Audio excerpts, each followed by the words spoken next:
13 траўня па сённяшнім календары альбо 1 траўня па старым стылі ў 1879 годзе нарадзіўся Янка Серада, першы кіраўнік Беларускай Народнай Рэспублікі. Добры дзень! Сёння раскажам пра гэтага чалавека і як ён звязаны з Аршаншчынай.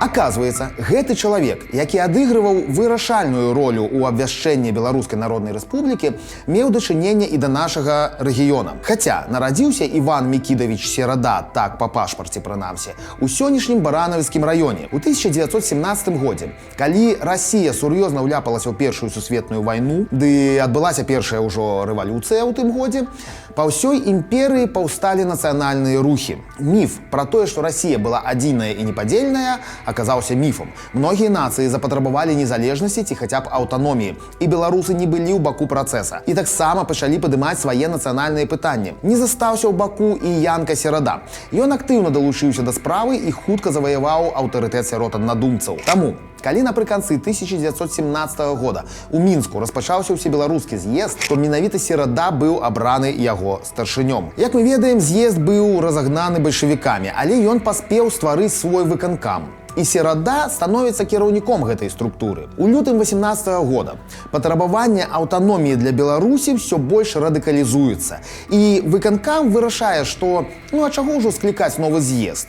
Чаго ўжо губляць? Давайце створым урад. На пачатку Серада атрымлівае вельмі важную пасаду міністра народнай гаспадаркі. А 18 сакавіка Янку абіраюць кіраўніком ураду, прэм'ер-міністр. Адпаведна, 25 сакавіка, калі была абвешчана незалежнасць Беларускай Народнай Рэспублікі, ён становіцца кіраўніком новай краіны, новай дзяржавы. Як вядома, БНР не змагла сфармаваць паўнавартаснага войска, і пры вяртанні бальшавікоў у Беларусь урад з'язджае ў эміграцыю. Янка Серада ўжо на той момант сышоў з пасады і таму застаецца ў Мінску, думае, што нічога з ім не будзе. Ну а як жа? Ад справы ўжо адышоў. На той момант ён меў рацыю. У бальшавікоў было столькі праблемаў, што яны спрабуюць заігрываць з нацыянальнымі рухамі, а не варагаваць з імі. Таму Серада жыве некаторы час спакойна, але на ўсялякі выпадак з'язджае з Мінску.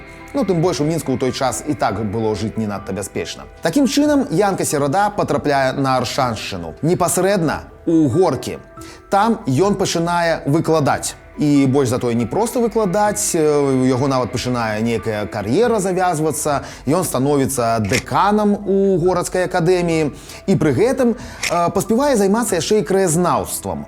У прыватнасці мы ведаем, што з 25 па 29 гады ён удзельнічае ў некаторых з'ездах краязнаўцаў, публікуе артыкулы краязнаўчыя ў адмысловым выданні «Аршаншчына». Карацей, вядзе актыўнае жыццё, але ўжо не грамадскае, не палітычнае, а чыста даследчае і навуковае. Прадказальна, прыблізна да 30-х гадоў камуністы перамаглі сваіх ворагаў і заігрываць з нацыянальнымі сіламі ўжо стала непатрэбна. І тым больш хацелася вельмі адпомсціць, а тут такі кадр, кіраўнік краіны, які бы выступаў супраць бальшавікоў. Таму, канешне, лёс яго быў прадвызначаны. 4 лістапада 30-го года Янку Сераду арыштоўваюць. Даюць яму тэрмін, праз дастаткова хутка даюць яшчэ адзін тэрмін, і агулам ён адседзіць у зняволенні 13 гадоў. Дзіўны пункт біяграфіі. Афіцыйна яго вызваляюць 19 лістапада 1943